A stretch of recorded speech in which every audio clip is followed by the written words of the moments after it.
Hello, this is Ron Paul with your weekly update for January 24th. I am pleased that the Constitution has received a lot of attention in recent weeks, thanks to the Tea Party movement. The 112th Congress kicked off with a reading of the Constitution on the floor of the House.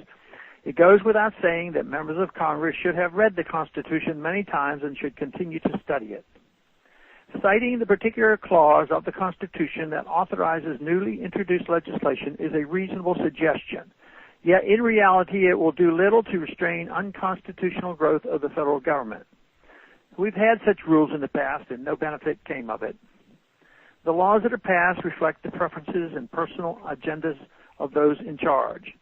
For too long, those agendas have expanded government at the expense of personal liberty, regardless of which political party was in charge. This expansion of government clearly violated the Constitution, yet it was always argued that this or that program somehow conformed to that living document. By misinterpreting the General Welfare Clause, the Interstate Commerce Clause, and the Necessary and Proper Clause, Congress has justified every conceivable expansion of the federal government. Congress also has misinterpreted the 14th Amendment and legislated as though it had repealed the 10th Amendment. Sadly, Congress has also systematically abdicated its prerogatives and responsibilities to the executive branch over many decades. Too many people in and out of Congress grew up being taught that the Constitution was a modern, living document. Though the authors allowed for flexibility through the amendment process, this process has been ignored for the sake of speed and convenience. As a result, the Constitution now has little actual meaning. Our Constitution should be viewed as law, and members of Congress should be expected to follow, respect, and understand and uphold the law. But a document is just a piece of paper if those who represent us and promise to obey it ignore it instead. Celebrating the Constitution without this understanding will do nothing to restore the greatness of America. Simply praising the document distracts from the need for members to resist special interests, political self-interest, emergency needs in times of crisis, fear-based economic myths, and the persistent temptation to seek security over liberty while ignoring personal responsibility and self-reliance. I wonder, will this welcome renewed interest in the Constitution lead to a healthy reassessment of all our political policies? Will there be no more wars without an actual congressional declaration? Will the Federal Reserve Act be repealed? Will only gold and silver be deemed legal tender?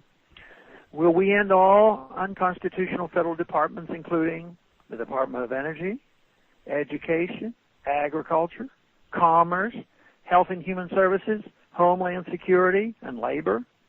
Will the Patriot Act be repealed and all warrantless searches stopped? Will the TSA be abolished? Will the IRS's unconstitutional collection powers end? Will executive and judicial quasi-legislative powers end? Will we end the federal war on drugs? Will we end the federal government's involvement in medical care? Will we end all the federal government's illusionary insurance programs? Will we ban secret prisons, trials without due process, and assassinations? Will we end our foreign policy of invasion and occupation? For America to once again become the standard for a free society, our love of liberty and desire for peace must far surpass any public display of fidelity to the Constitution. We must first look to strong moral character, respect for the rule of law, and an understanding of the proper role of government in a free society. Thanks for calling this update. A new update is placed on this number, 888-322-1414, every Monday.